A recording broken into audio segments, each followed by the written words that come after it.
দুর্জয় রিতমকে বলে, দেখলি তো ফোনটা রিসিভ করলো না, তার মানে আমি যেটা সন্দেহ করেছিলাম সেটাই হয়েছে। দেবযানী একটু চিন্তায় পড়ে গিয়ে রিতমকে বলে, রানী ভালো আছে তো? শুক্লা বারবার করে চুরি হয়েছে করলে দুর্জয়ের বাবা বলে, মেয়েটা মাঝরাতে বাড়ি থেকে চলে গেল, ওর কোনো বিপদ হয়েছে কিনা সেইটা তো একবারও বলছো না।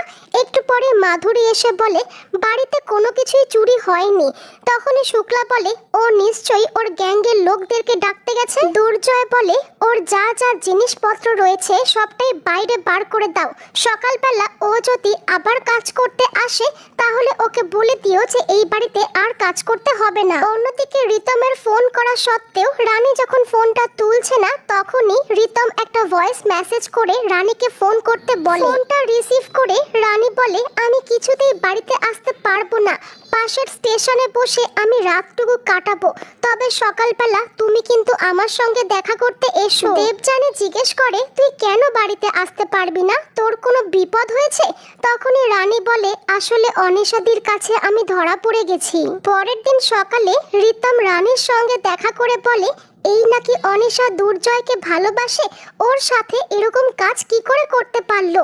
রানী বলে, আমি যদি ওই বাড়িতে যাই তাহলে ও দুর্জয়ের প্রাণের পরোয়া না করে রিমোটটা প্রেস করে দেবে। পিঙ্কি বৌদি আমাকে এই ব্যাপারে অনেক সাহায্য করেছে, তা না হলে আমি এতটা সত্যি জানতে পারতাম না। রিতম দা, তুমি দুর্জয়কে 4 ঘন্টার জন্য বাড়ি থেকে বের করে নিয়ে আসো, আমি দুর্জয়ের অপারেশনটা করব। এইদিকে অনিশা সবাইকে বলে যে ওই শম্পা বলে মেয়েটাকে আমার তো আগে থেকেই সন্দেহ হতো। যাই হোক, এবার তো আমাদের বিয়েটা কাছে চলে এসেছে, সবাইকে তো নিমন্ত্রণটা করতে হবে। এইদিকে রিতম দুর্জয়কে বলে, লোকে একটা বিয়ে করতে পারে না আর তুই কিনা 2টো বিয়ে করছিস। যাই হোক, তোর বিয়েতে আমি যে জামাটা পরবো সেটা আজকের বিকেলে আমি তোর সাথে গিয়ে কিনবো। বুনু বিনু যাওয়ার জন্য জেদ করলে রিতম বলে, আজকে আমি একাই যাব।